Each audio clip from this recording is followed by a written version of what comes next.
हाँ जी. We know that he is the one responsible for the discord, but as he is well connected, all we can do is send him to Coventry. हाँ जी, what is the meaning of this particular idiomatic expression, send him to the Coventry? इस particular set में level आपको हर तरह के मिलेंगे, जैसे आपको exams में देखने को मिलते हैं. डिफिकल्ट क्वेश्चन भी होंगे, मॉडरेट भी होंगे और इजी भी होंगे. सेंड हिम टू कॉवेंट्री का क्या मतलब होता है? Transfer him, commend him, boycott him और dismiss him. Correct option is boycott him. Send him to Coventry का मतलब होता है जैसे किसी इंसान को तुम अलग थलग कर दो, इसको कहते हैं ना एलियनेट कर देना. घर में उससे बातचीत ही नहीं कर रहे तुम, बिल्कुल कोई उससे नहीं बोल रहा, तो वो बेचारा ऐसा फील करता है कि वो पूरी तरह से बायकॉटेड है. That is the meaning of this particular idiomatic expression, send him to Coventry. Coventry का हिंट आपको दे देता हूं मैं. इसकी कहानी जुड़ी हुई है इंग्लैंड से. इंग्लैंड में एक जगह का नाम है ये. अब आप कमेंट सेक्शन में बताओगे कि why is the meaning of this particular idiomatic expression is to boycott. इसके पीछे क्या कहानी है वो कमेंट सेक्शन में खोज के बताना. कॉवेंट्री एक जगह का नाम है, मैंने आपको बता दिया. आइए, जिसका मतलब होता है किसी को, एक बड़ा अच्छा शब्द बोला है, लिख भी देता हूं यहां पे, एलियनेट कर देना. किसी को, एलियन से बना हुआ है, आपको पता है, किसी को अलग थलग कर देना, बातचीत ना करना, उसको जिसे कहते हैं ना ऑस्ट्रेसाइज कर देना. ऑस्ट्रेसाइज भी एक अच्छा शब्द है. Next one, the noble man gave up the ghost. क्या मतलब है इसका? Left the ghost, lived like a ghost, invited ghost और died. Gave up the ghost बहुत ही कॉमन इडियोमेटिक एक्सप्रेशन है जो एग्जाम में पूछा जाता है. Correct option is very good. Correct option is diet. अब देखो जरा इस पर्टिकुलर इडियोमेटिक एक्सप्रेशन का भी सेंस समझने की कोशिश करो.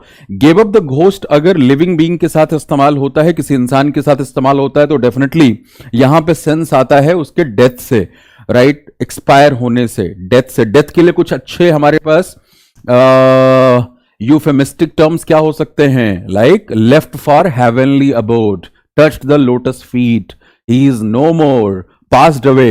ये सब हमारे यूफेमिस्टिक टर्म है. तो nobleman gave up the ghost means what? A nobleman died. Nobleman left for heavenly abode. लेकिन अगर यहीं पे आप किसी मशीन के लिए या नॉन लिविंग थिंग के लिए ये इडियोमेटिक एक्सप्रेशन इस्तेमाल करते हुए देखते हैं, जैसे मान लो कोई मशीन है, उसके लिए इस्तेमाल हो रहा है डाइड अप अ घोस्ट. इसका क्या मतलब? कि वो मशीन काम करना बंद कर चुकी है. जैसे इंसान काम करना बंद करेगा तो डेथ हो जाएगी, तो अगर किसी नॉन लिविंग के लिए भी इस्तेमाल हो रहा है, इसका मतलब कि वो जो इस काम में एंगेज था उस काम को करना बंद कर दिया है उसने. That is also the sense. आइए नेक्स्ट पे चलते हैं. A prime minister can not ride roughshod over his ministerial colleagues for long. A prime minister can not ride roughshod over his ministerial colleagues for long. Options हैं आपके पास: deal unkindly with, take for granted, be high handed with and exploit wilfully. What is the correct option over here? Deal unkindly with, take for granted, be high-handed with or exploit willfully. The correct option is be high-handed with. Be high-handed with का क्या मतलब होता है? कि भाई आपके पास एक authority है और अथॉरिटेटिव अप्रोच के साथ आप लोगों के साथ डील कर रहे हैं. आप दूसरों को लेकर के, बड़ा ही एक अच्छा शब्द दिमाग में आ गया, इंपीरियस एटीट्यूड है आपका. आप थोड़े से एरोगेंट हैं.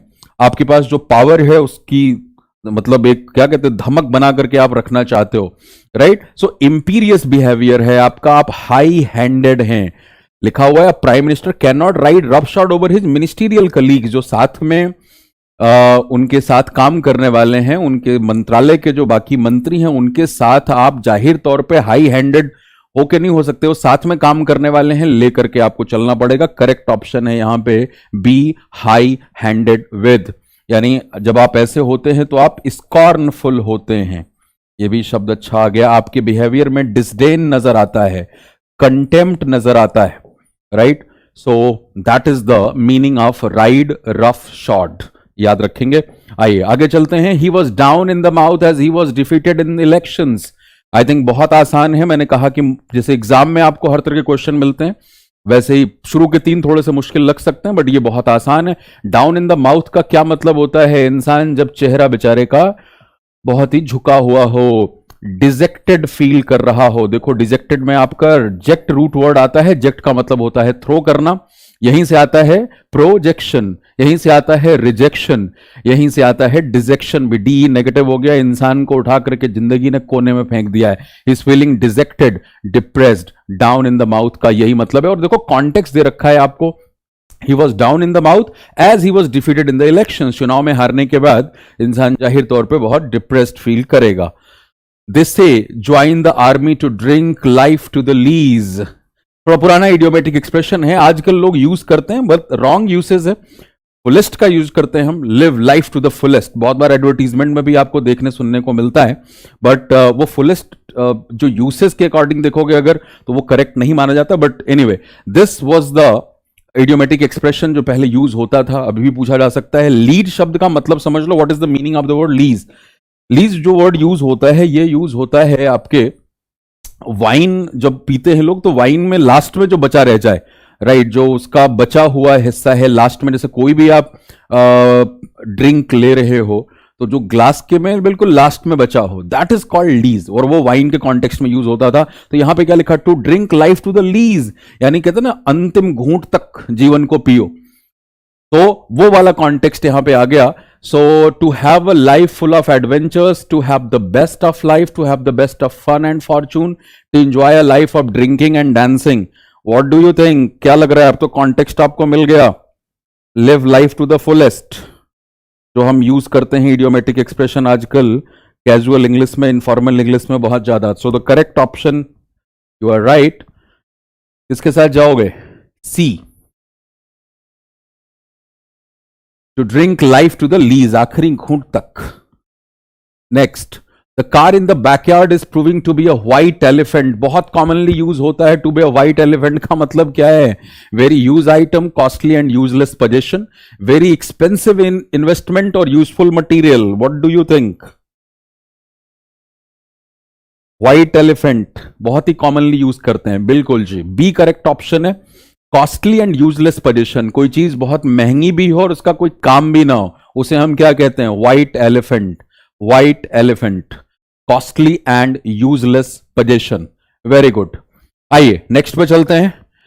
He takes leave once in a blue moon, बहुत ही कॉमनली एग्जाम में पूछा जाने वाला है, हाई फ्रीक्वेंसी है। Once in a blue moon का क्या मतलब होता है भाई? रेयरली, रेयरली, जो चीज वेरी ऑफन ना हो, रेयरली हो, कभी कभार हो, that is called once in a blue moon. Next one, the meeting has been put off indefinitely, put off phrasal verb का इस्तेमाल हो रहा है यहां पे। और देखो फ्रेजल वर्ब की खासियत यही होती है कि वो कॉन्टेक्स्ट के ऊपर डिपेंड करता है कि आपने उसको कहां पे लगाया हुआ है। हाँ जी, जैसे मैं अगर ये कहता हूं कि your answer has put of me, तो यहां पुट ऑफ का मतलब डिसअपॉइंटेड भी हो जाता है। You have put off lot of weight, यहां वेट लूज करने के लिए भी यूज होता है, राइट। पुट ऑफ क्लोथ्स, कपड़े उतारने के लिए, और यहां पे ये आ गया पोस्टपोन करने के लिए। मीटिंग को जैसे कहते हैं ना अनिश्चित काल के लिए इसको निरस्त किया जाता है, स्थगित किया जाता है, तो पोस्टपोन कर देना, आगे के लिए कर देना। अच्छा, एक छोटी सी बात और भी ध्यान में रखनी है, पोस्टपोन का एग्जैक्ट अपोजिट एडवांस्ड होता है। हम भारतीयों ने नई अंग्रेजी इजाद की थी, हम प्रीपोन बोलते हैं, but prepone is not the right usage. The correct usage अगर आप देखोगे तो पोस्टपोन का एग्जैक्ट अपोजिट होता है एडवांस, यानी समय से पहले करना, पोस्टपोन उसको बाद के लिए स्थगित करना। Anyway, next one, the rules of the deal are set forth in the brochure. The rules of the deal are set forth, हाँ जी, set back, set forth, stated, accepted, contradicted और प्रिंटेड। इसके साथ जाएंगे, which option will you go with? So you are going with A and that is the correct option. Very good. The rules of the deal are set forth in the brochure, यानी brochure में state किया गया है, दिया गया है, लिखा गया है डिटेल्ड मैनर में जो इस डील के रूल्स हैं। Next one, she bought her new house for a song, बहुत ही प्यारा सा idiomatic expression. For a song का क्या मतलब होता है भाई? She bought her new house for a song का मतलब बहुत सस्ते में उसको घर मिल गया, राइट। तो फॉर अ सॉन्ग याद रखेंगे, फॉर अ सॉन्ग का मतलब वेरी चीपली, बहुत सस्ते में कोई चीज आपको मिल जाए, तो उसके लिए क्या यूज करते हैं? For a song.